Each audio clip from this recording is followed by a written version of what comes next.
Hoy vamos a visitar un lugar lúgubre, a veces sombrío y hasta terrorífico. Avisamos, va a ser un tema muy enigmático.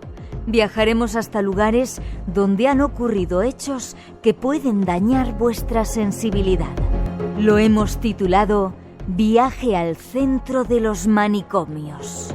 Y para ello nos acompañará un invitado especial que los ha recorrido para darnos detalles sobre lo que pasó en algunos de ellos. Hay historias espeluznantes. Seguiremos en un periplo que de nuevo nos conducirá a la búsqueda de respuestas. Tenemos ya todo listo y, como siempre, eres nuestra especial invitada y nuestro especial invitado. Estas son algunas de las ideas de los temas que nos esperan esta noche y avisamos, el primero va a ser muy crudo. Saludar a nuestro invitado, ya tenía ganas de ponerle cara, llegado desde Barcelona, Fernando Gómez. Buenas noches, Fernando. Buenas noches, Miguel. Qué placer tenerte aquí con nosotros. El placer es mío de acompañarte. Has venido a presentar un libro, ¿no? Sí, he venido a presentar el libro Viaje al centro de los manicomios, que parece ser que vamos a hablar un poco de él. Y sinceramente he quedado contentísimo con Madrid. Madrid me ha recibido, como siempre me recibe muy bien, y entonces estoy muy hinchado de alegría y satisfacción. Como te mereces. Y sobre todo, gracias por haber venido al programa a estas horas. Has sido autor de libros que hemos tratado aquí, La Vuelta al Mundo en 80 cementerios, El Mundo a través de las cárceles, te han dado un montón de premios. Eres escritor, ¿por qué? ¿Por qué te has metido en estas cosas? Pues por placer. Las cosas se han de hacer por placer. A mí, yo siempre una persona que me gustaba escribir, o al menos me gustaba mirar, que es lo importante para escribir, y si al mirar añadía que me gustaba mucho leer y después encuentro unos temas que son apasionantes, pues entonces miel sobre hojuelas, te montas esta trilogía tan particular, tan curiosa, tan fuera de todo morbo.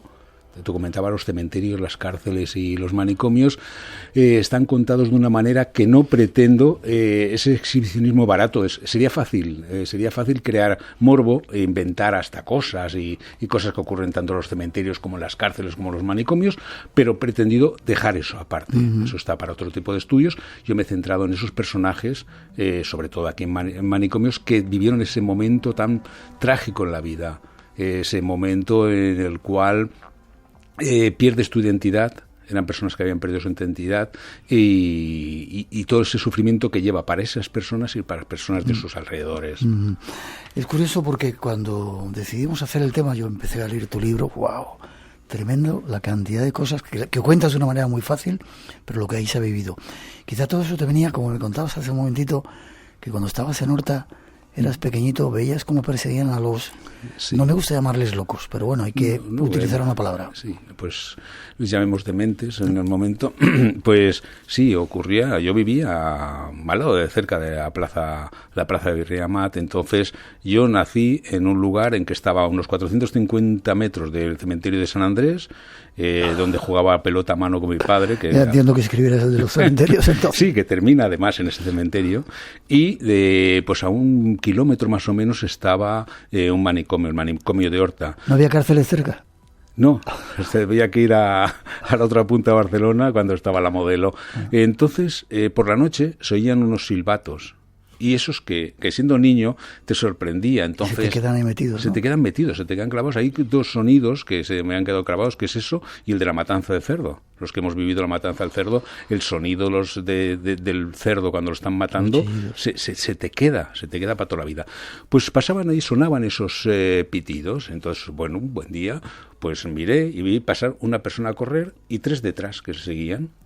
Eso que al ser, pues tendría 5, 6 o 7 años, y entonces pues pregunté, y ya es cuando me comentó mi padre que eran los locos de allí, que cuando se escapaban salían a buscarlos y salían corriendo detrás, curiosamente hasta con una camisa de fuerza. Yo veía que llevaban una camisa allí pues en las manos y no lo entendía, porque un chaval de 5 o 6 años pues esas cosas no las asimila como después, que ya empiezas a pensar, vaya, lo que estaba viendo yo allí.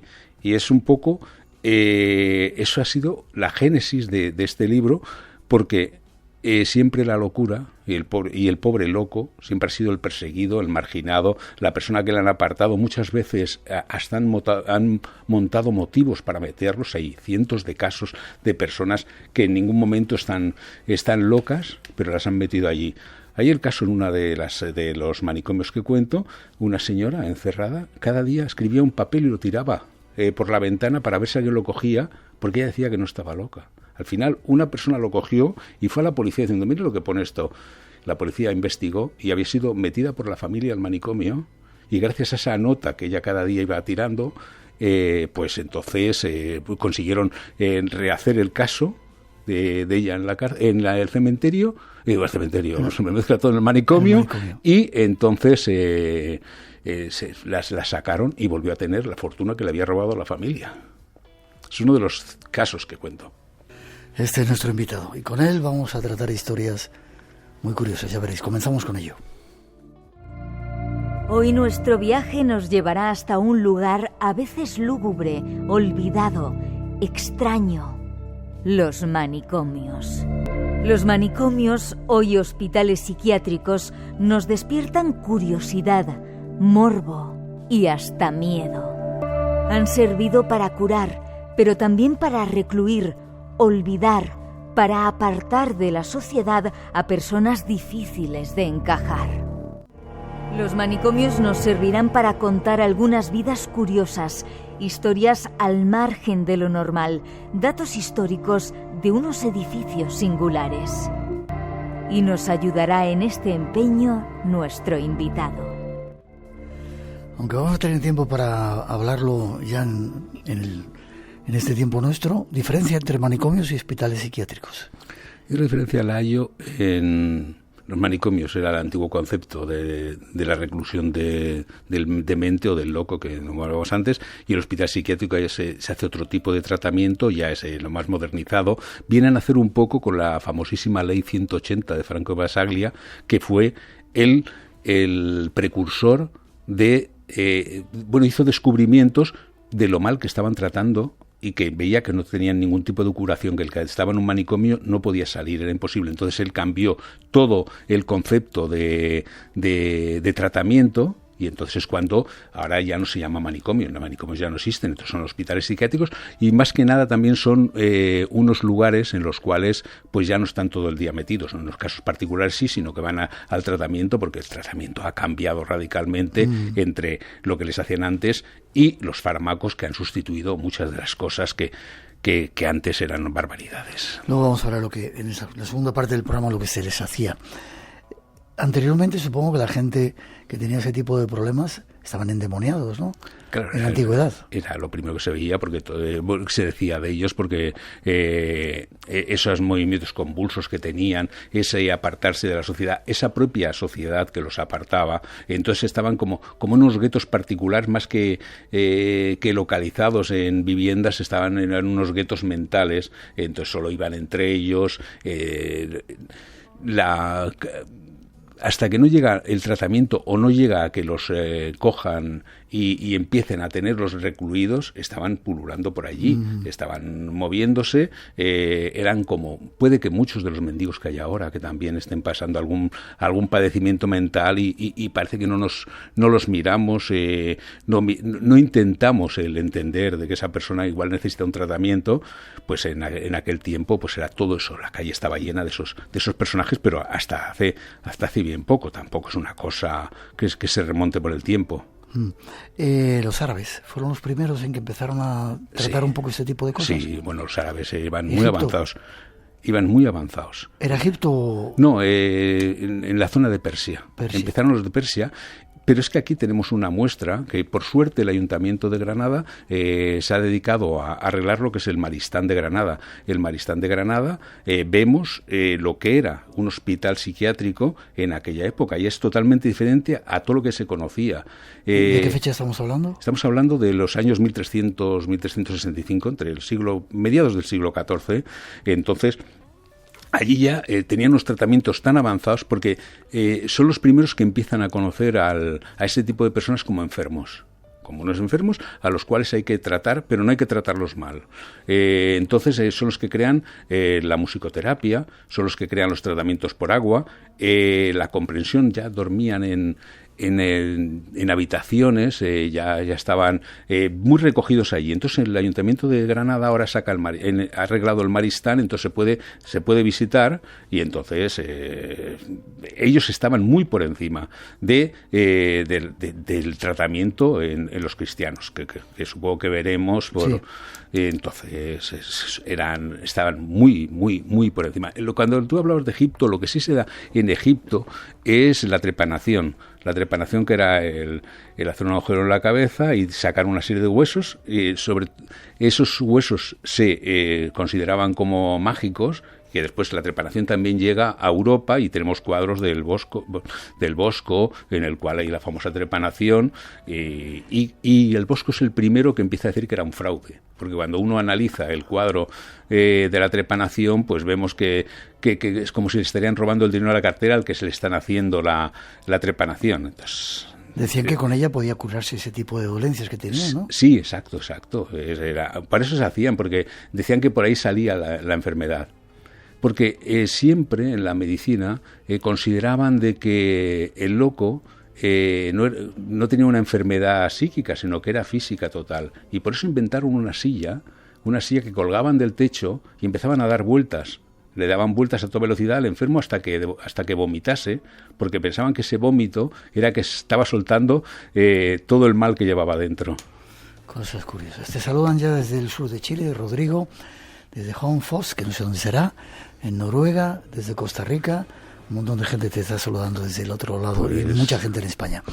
2:22, 1:22 en las Islas Canarias. Seguimos.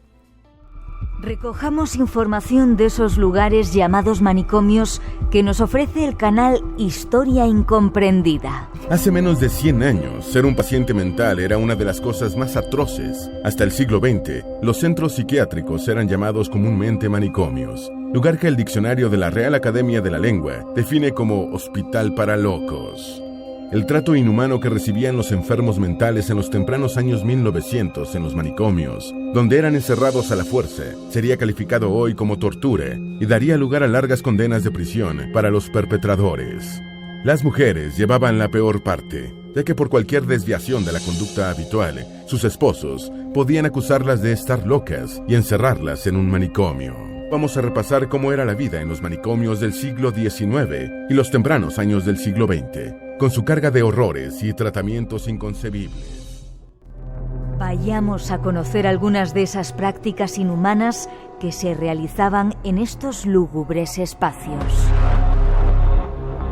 Pues Fernando, cuéntanos qué se hacía anteriormente. Bueno, lo más brutal anteriormente, y posteriormente también, a partir de 1900, se siguieron inventando una serie de cosas que también yo creo que debemos tocar ahora. Por ejemplo, la lobotomía. La lobotomía es una cosa reciente y es una cosa bárbara, brutal, que ha dejado a personas que tenían problemas mentales mucho peor, porque la lobotomía es meter una especie de alfiler, como de hacer punto, sí, una aguja de hacer punto por el ojo. ¿Por el ojo? Sí, por el ojo, por la parte de arriba del ojo. Se lo metían, entonces rascaban parte del cerebro. Wow. Rascaban parte del cerebro, que es lo que quitaban para que, pensando que ahí estaba el mal, intentaban con eso pues la curación. Era curioso porque lo practica sobre todo un americano, Walter Freeman. Walter Freeman iba con una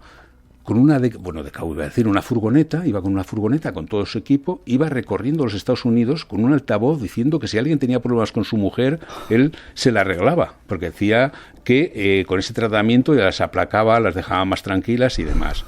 Este fue el bárbaro que le hizo la lobotomía a la hermana de John Fitzgerald Kennedy, sí. Y así la dejó a la pobre Rosemary, y así. Pero este es el último de los últimos tratamientos, pero es que había de todo, porque el loco ha sido el personaje incomprendido, el personaje que siempre estorbaba. Que si se inventan los manicomios es para apartarlos y dejarlos allí recluidos y que no vean a nadie. Se inventan enfermedades para todo y tratamientos para todo. Cualquier cosa es buena para pensar de que lo van a curar. Había gente que iba a ver los tratamientos que les hacían, cobraban un chelín en el manicomio de Bedlam, en Londres. Era famoso el chelín, la gente entraba a ver los locos y de vez en cuando pues veían también los tratamientos que les hacían. Y todo eran... los más brutales son los más recientes, como los electroshocks. El electroshock es una cosa que se descubre por casualidad, porque hay un médico italiano que se pone a mirar en cómo matan a los cerdos con la electricidad. Les ponían en la sien, les ponían a los cerdos y por aquellas convulsiones. Entonces él se dio cuenta de que se relajaba mucho el cerdo cuando le daban aquellas convulsiones, y a partir de entonces lo fue dando a todo el mundo, le iba poniendo el electroshock a todo el mundo. Entonces era brutal, porque no conocían ninguna otra forma y pensaban que iban avanzando y ellos mismos se engañaban. Entonces la lobotomía se descubrió que no tenía tampoco mucha carrera ni futuro, y hasta que no llegan las drogas, que la droga ya es el tranquilizante por excelencia, que también mal utilizada también fue peligrosísima, sobre todo en el LSD. Sí, en el LSD podemos ver pues unos experimentos que se hicieron en Estados Unidos que dan escalofríos. Vamos a hablar con ellos, si te parece. Supongo que, como decía esa introducción, las mujeres, cuando tenías un problema con la mujer, lo mejor era decir, estás loca, vete te metemos en el...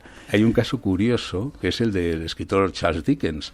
Charles Dickens, que es un maestro de la literatura, pues hizo todo lo posible para que su mujer... Él tenía un amante, hizo todo lo posible para que a su mujer la metieran en un manicomio. Menos mal que un ex amigo de él, pues que discutió con su amigo, y el amigo se puso de parte de la mujer de Dickens y no la encerraron por eso, porque él era doctor y hizo una carta diciendo que no estaba loca, pero Charles Dickens pretendió que su mujer estuviera allí. Pero supongo que muchos casos de mujeres que molestaban las sacaron y las metieron en esos lugares.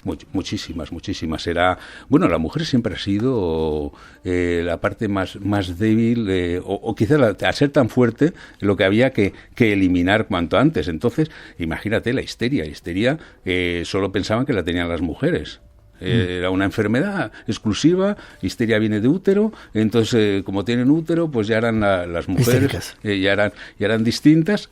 El caso que tú has tocado miles de veces, la brujería. La brujería, no hay brujos, casi, eso en un número ínfimo, pero lo que es la brujería sirvió primero para que hubiera más, porque además fue exponencial cómo fueron saliendo. Pues en la locura pasaba lo mismo, cuando la mujer era el último eslabón, el cual cuando estorbaba se le metía y se le apartaba del mundo, y allí la tenían encerrada, y por eso cuando se inventan los manicomios creo que fue lo mejor que para algunos maridos ocurrió, que se las metían ahí dentro. ¿Qué hacían con los negros? Pues... con los negros hubo un hospital en Gloucester, exclusivamente un hospital psiquiátrico para negros. Pero es que lo de los negros es curioso porque hay una enfermedad que se llama la drapetomanía, que viene de esclavo y de locura. Entonces era la locura del esclavo de querer escapar. No lo entendían. No entendían de que un esclavo negro quisiera escaparse porque tenía comida todos los días, y este Samuel Cartwright, que fue el primero que lo hizo, era un doctor, un eminente doctor, que lo comentó. Después también... supongo que los dueños de los esclavos dirían, pero pobrecito, si te claro, bien, ¿por qué te quieres ir, no? Sí, porque para ellos pues no tenían el valor de un animal que mientras se les trabajase como un macho o un mulo, pues que mientras les trabajase sería. Entonces, ¿cómo se podía quejar si tenía comida diaria, cosa que en su zona de origen no tendría? Y entonces un famoso tren nocturno que le llamaban, que era una organización secreta de negros, de gente de color, que organizaba esas huidas de las plantaciones y los escondían para que nadie les encontrase. Qué curioso. Entonces, supongo que también los nazis harían pruebas extrañas para ver cómo funcionaba nuestra cabeza, ¿no? Los nazis se movieron por una cosa que ha resultado que tuvo muchos seguidores en su época. Incluso en España hubo alguien que la practicaba, que era la eugenesia. La eugenesia, que en la cual pues era la búsqueda de la raza superior, en la cual mezclarse con otras entre razas era lo peor que podía ocurrir, y se devaluaba lo que era la raza. Entonces ellos hicieron, sobre todo en Adamar hicieron unos recintos en los cuales al que tenía algún problema mental lo metían allí dentro. No eran, en este caso no se dedicaban exclusivamente a los judíos, incluso había gente de las SS a los cuales metían allí. Entonces, cuando ya no les servían, cuando ya no les eran útiles, les metían en Adamar. Todo nace, lo de Hitler, con esa pasión por la raza aria, nace por una persona que desde cerca de Múnich le manda una carta. Le dice, mira, yo soy del partido, le indica que es del Partido Nacional Socialista, y dice que tiene un hijo que le ha nacido y que tiene problemas, que es retrasado, que no se puede mover, y pide por favor que lo maten, que le den permiso para matar a su propio hijo. Entonces, cuando Hitler a su médico personal le dice, vete a ver a este señor, si no nos ha engañado, y si es verdad lo que dice a ese niño, lo coges y lo llevas a un hospital y lo matas. Van allí, cogieron al niño, vieron que realmente el padre decía la verdad y mataron al niño. A partir de entonces es cuando dicen, bueno, así podemos depurar la raza. Y entonces cuando empezaron a buscar a todas las personas que estaban enfermos, mandaron orden a todos los hospitales para que mandaran informes de todos los pacientes que tenían, y iban seleccionando quién debía ir a esos lugares, no solo a Adamar, sino también a 3 o 4 más. Y entonces allí los dirigían y allí los mataban. La familia no se enteraba, porque les decían que era para el bien de la persona. Pues esto es lo que hacían los señores estos. ¿Y los rusos? Hay un capítulo que habla sí, del Panteón de los Cerebros. El Panteón de los Cerebros. Sí, se montaron, iban cerebro de cada intelectual que había, y lo cogían, le abrían la cabeza y se lo llevaban todavía caliente después de morir. ¿Qué me dices? ¿Diera permiso o no dieran permiso? Y esa moda o ese querer conservar los cerebros, conservaron el de Lenin. El de Lenin se lo llevaron y lo trocearon. Está troceado en 150 trocitos, está estudiado, y eso que solo tenía medio cerebro, porque el otro medio cerebro lo tenía podrido cuando murió. De ahí sus dolores tan tremendos que tenía. Entonces ellos conservaron toda esa colección de cerebros, hay de escritores, todo el mundo, pintores. Entonces todo también intentaban buscar, que se busca en cualquier tipo del estudio de cerebros, el por qué eran inteligentes en relación a otros. Entonces también recogían cerebros de otras personas comparativamente, para ver, que también era una cosa que se hacía en búsqueda de los criminales. El famoso estudio de cerebros, que les medían la cabeza, y los criminales se les hacía igual. Qué curioso. Tenemos un colaborador que nos va a contar historias también que hacían parecidas a estas los japoneses. ¿Los americanos también tenían estudios y pruebas? Sí. Has hablado de drogas, hay planes secretos de los cuales hemos hablado algunas veces. Está el famosísimo MK Ultra. El MK Ultra fue brutal. Tuvieron que reconocerlo, no es una cosa que estemos inventando y estemos diciendo conspiranoicas. Está el MK Ultra, se crea. ¿En qué, bueno, y luego nos cuentas en qué entonces consistía? Consistía más que nada en la utilización del LSD. En conciertos de grandes multitudes se dedicaban a darlo a la gente que estaba allí, para ver las reacciones que producía el LSD. Entonces ya decían, bueno, ya no solo vamos a hacerlo así, sino que iban a prostíbulos y crearon una famosa red de prostíbulos en los cuales a los clientes le proporcionaban LSD metido en diferentes sustancias para ver cómo reaccionaban. Ellos no se acordaban de nada. Y entonces veían hacer barbaridades, les filmaban, tenían todos esos datos. Pero esto se destapa en un pueblo de Francia. En un pueblo de Francia resulta que empiezan a ponerse malos los del pueblo. Sufren ataques de locura, suicidios, pero muchísimos. Todo el pueblo, un pueblo de 400, 500 habitantes, tienen ese tipo de problemas.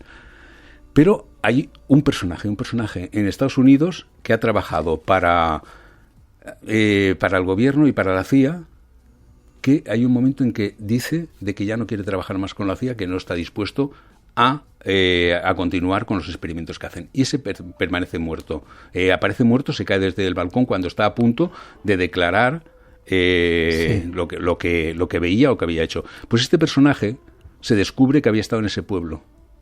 ¿En Francia? Sí, en ese pueblo de Francia se descubre que él ha estado y que lo más fácil es que él haya sido el que ha puesto, porque se descubrió que aparecía en el pan. Lo primero que se hace en la panadería, un poco como las brujas de Salem, que en el pan con el centeno. Entonces la achacaron al centeno cuando al final se descubrió que no, que era algo más, era un estudio de la gente. Entonces la CIA en ese momento paró los estudios, bueno, los trabajos suyos, y ya no lo reconocieron, pero tampoco los negaron. Ya. 2:36, 1:36 en las Islas Canarias. Te saludan desde Costa Rica, desde Ovalle, en Chile, Andrés desde Nueva York, y siguen llegando saludos. Seguimos, hay más cosas que contaros, algunas, ya veréis, terroríficas.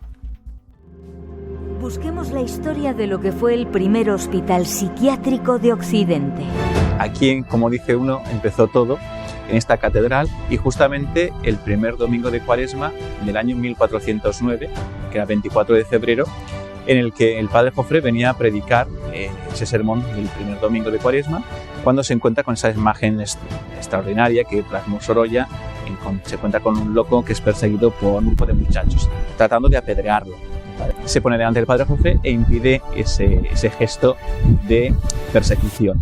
Y ese gesto es lo que le cambia todo el sermón. Él venía preparado con un sermón y, al terminar, después en el libro de las constituciones del hospital, refleja todo lo que después ha sido la historia de la caridad en Valencia, diciendo, lo hace en valenciano, pero en la presente ciudad de Valencia hay muchísimas obras de caridad, pero falta una, y es tener una casa u hospital, dice él, donde puedan estar las personas dementes. Él establece dos tipos de enfermedades: los furiosos, es decir, aquellos que en su locura hacen daño a los demás, y los inocentes, que son los que en su inocencia reciben el daño de los demás.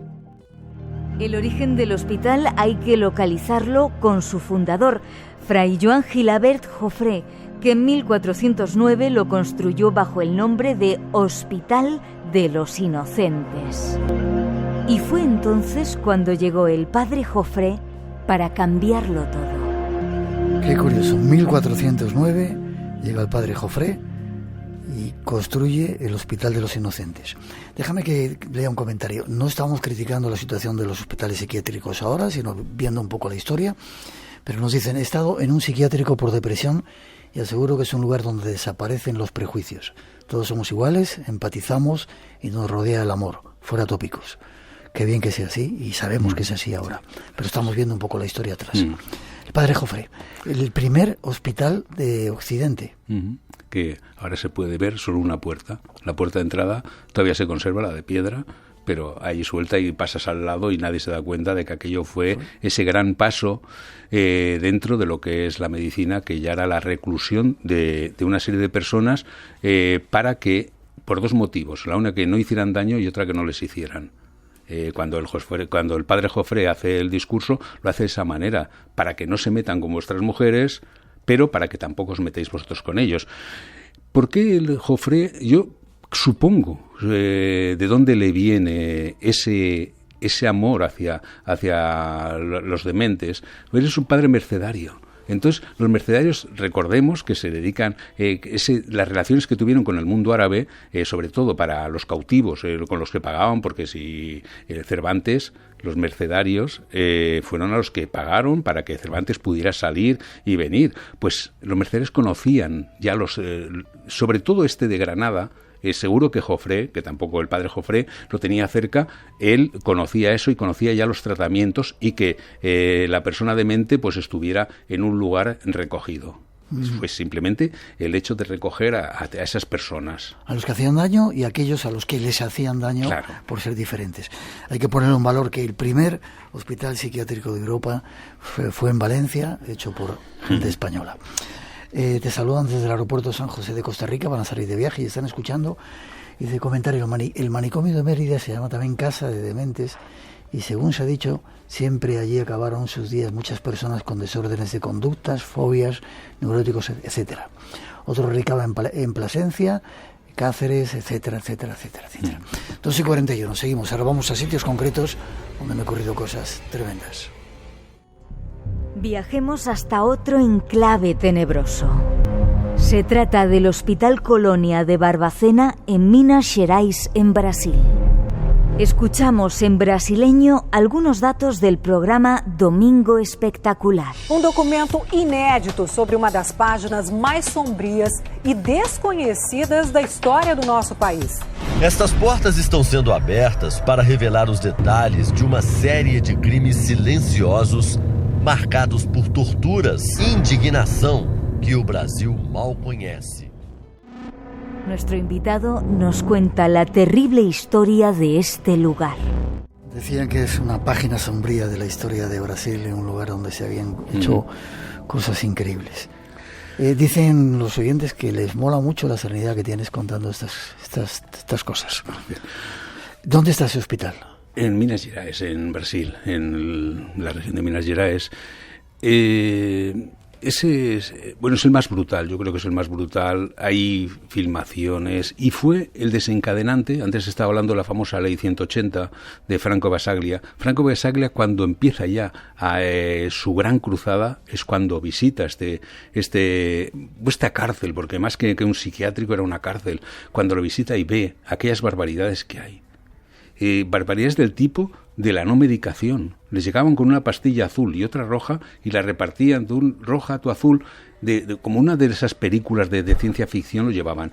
Había el famoso tren de los locos, en el cual de las ciudades más importantes de Brasil los cargaban en ese tren, los llevaban y los tiraban dentro. A la gente que molestaba. A la gente que molestaba. No necesariamente es que fueran locos, sino mendigos, a todo el mundo, pero es que es una práctica que también se había hecho en Francia, que también para limpiar las calles les cogían y los metían en esos lugares. Pero esto fue brutal, porque les daba lo mismo, hombres y mujeres, los tiraban allí dentro y de allí ya no podían salir. Allí, ¿qué ocurría? Que primero tenían falta de comida y podían llegar a cualquier cosa por comer. Yeah.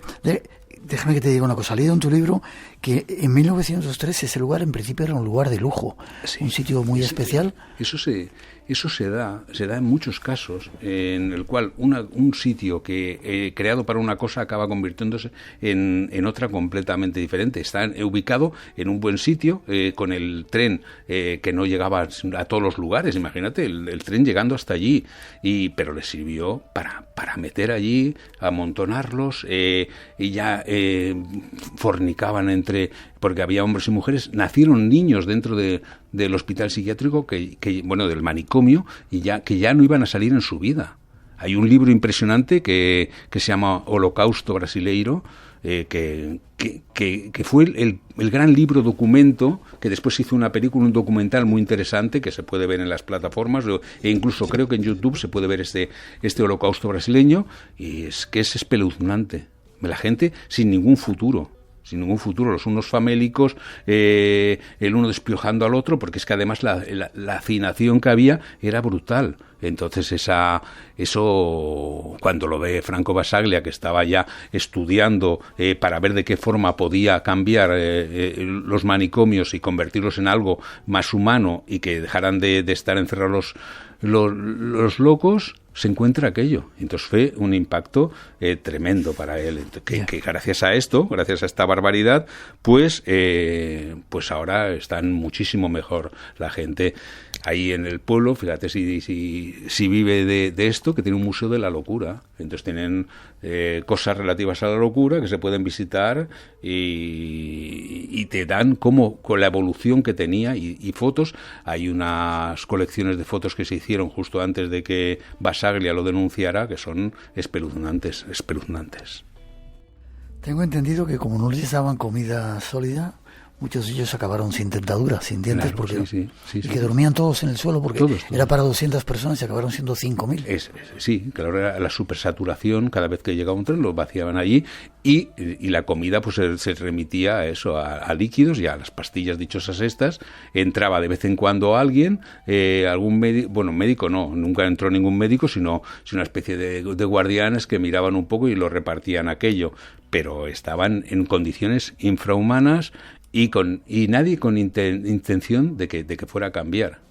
Y entonces era brutal. Ya no sabemos si llegaban incluso digo que llegaran al canibalismo hasta ese punto. Bien. Que cuando no tienen comida puedan decirlo. Nadie lo especifica, pero era pues un cuadro del Bosco que nombrábamos antes, pues lo mismo era eso.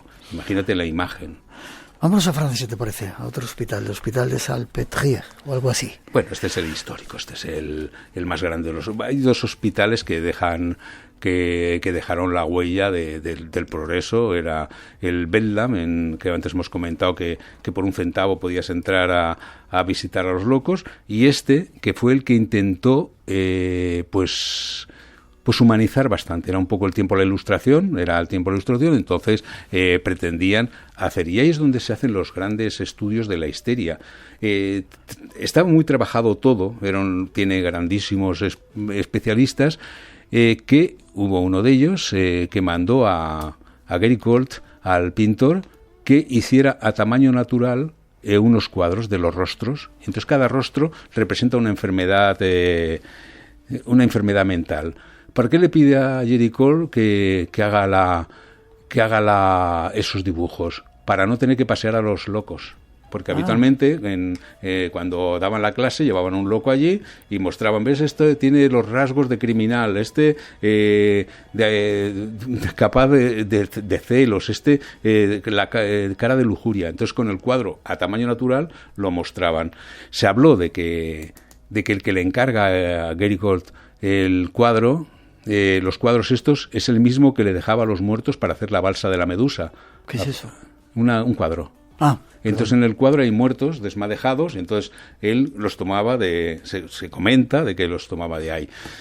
Es también un manicomio, o hospital, mejor lo llamamos hospital, que se basa mucho en uno de Zaragoza. En Zaragoza había un hospital importantísimo en el cual el Pinel había estado, que fue uno de los grandes personajes que lucharon estudiando la locura, estuvo en Zaragoza. Entonces, cuando hablan de Zaragoza, que lo destruye las tropas napoleónicas, todo el mundo hablaba maravillas de ese... que se puede visitar unas pequeñas ruinas en un parque que hay en Zaragoza, se puede visitar. ¿Qué tiene la Salpêtrière? La Salpêtrière se llama así era una fábrica de pólvora y la Salpêtrière, la sal que se usaba, el salitre, se llama Salpêtrière en francés y por eso él se llamaba así. En él están las famosas histéricas, que antes hablábamos de que las mostraban al público, hacían cuando llevaban a los alumnos, las mostraban, y entonces según la curvatura que cogían echándose para atrás, estaba más histérica o menos. Pero ¿qué ocurrió allí? Que estas chicas sí que tenían algún problema, habían tenido algunos problemas, pero allí tenían comida y eran tratadas como si fueran actrices. Entonces ellas cada vez no querían salir de allí. Hay famosos cuadros de Toulouse-Lautrec que pone Jeanne Avril, que era la bailarina Can-Can, estuvo allí. Ella cuenta en sus memorias que estaba muy bien, y por eso el Can-Can tiene esos movimientos tan violentos. Esos movimientos que parecen epilépticos de las bailarinas. Entonces ella se basó mucho en lo que hacía para mantener el estatus de estar allí, porque eran consideradas como estrellas del espectáculo. La nobleza visitaba... Eso te iba a decir, iban los nobles y pagaban por ir a verlos.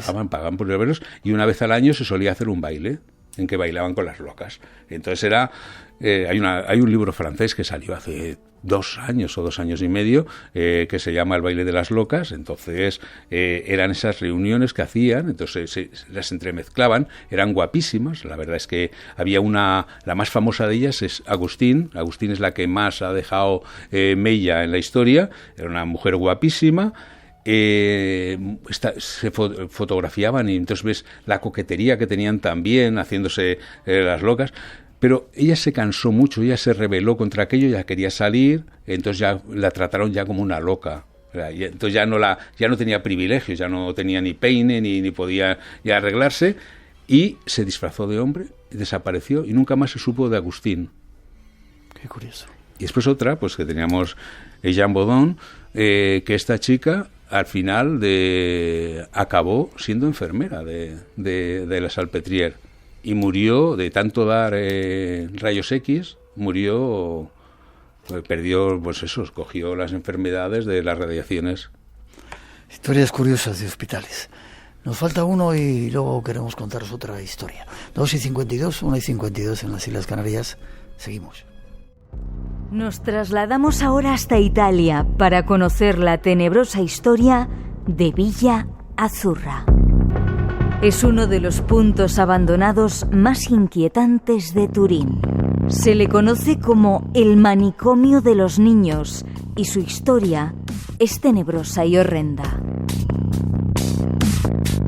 Ahí ingresaban a los niños enfermos, pero no les hacían la vida fácil. Se les consideraban pequeños demonios imposibles de educar. Sobre el muro del antiguo sanatorio aún se conservan los dibujos y los escritos de sus huéspedes pidiendo ayuda. Todo lo allí vivido lo ha convertido en uno de los hospitales psiquiátricos más terroríficos de Italia. El manicomio cerró sus puertas definitivamente en 1970, gracias a una denuncia del periódico La Estampa. Sepamos algo más de este siniestro lugar.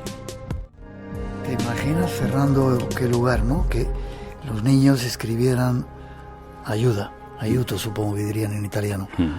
¿Por qué metían a los niños? ¿Quiénes iban allí?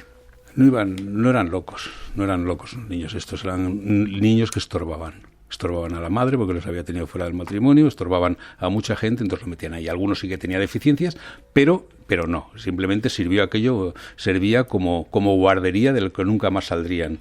Hasta que aparece el Mauro Ballinotto, que escribe que hace un reportaje fotográfico.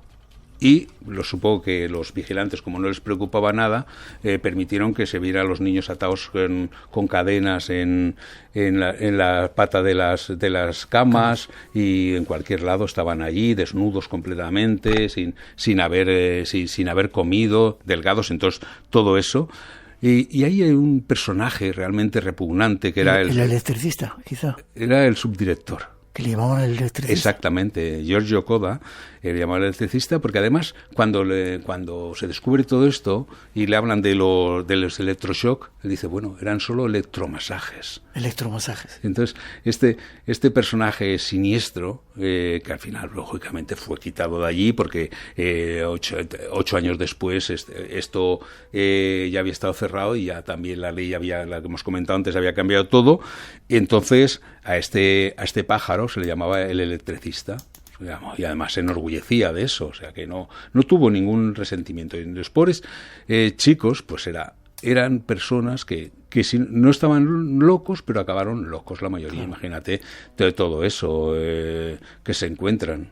En el libro cuenta la historia de un personaje que aparece de 2 metros. Aparece allí y me contó la historia. ¿Te pasó a ti eso, no? Sí.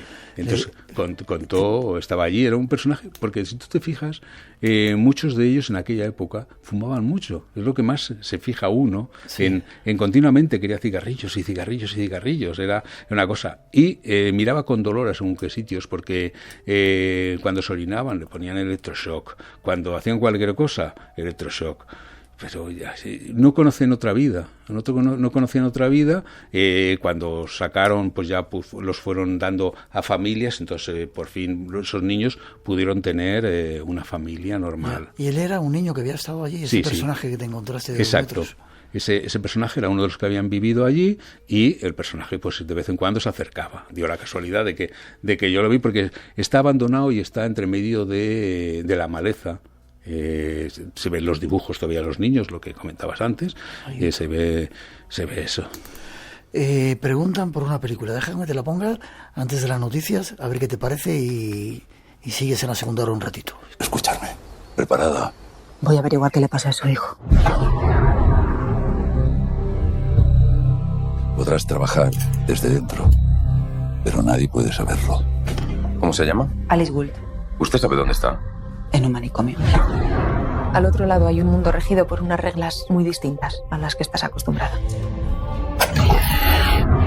Tiene delante al más peculiar de los locos que hay aquí. Soy el único que confiesa que lo está. Porque usted... Los renglones torcidos de Dios. ¿Qué opinas de esta película? Bueno, mi opinión a veces me la reservo con esta película. Es que para mí, El Corredor sin retorno es una película muy similar, es una película mucho más antigua que ella y es una película para mí más fuerte. Esta está muy bien, la verdad que es una película apasionante, pero ya cuando uno ha visto Corredor sin retorno, le cuesta mucho que esta le llame tanto la atención. Pero es una película que no aparece en el libro, no la pongo por una simple razón, porque no se había estrenado. Había una versión mexicana, si no recuerdo mal, anterior, que era bastante floja, la verdad que era muy floja, pero no quise sacarla por eso. En 10 segundos, ¿qué sentiste cuando estabas en Villa Azurra? Sentí la maldad humana que es capaz de algo tan indefenso como es un niño, fastidiarle ya toda su vida. Porque nuestras vidas vienen condicionadas, esto ya lo comentaba. Me lo cuentas en un momentito. Perfecto.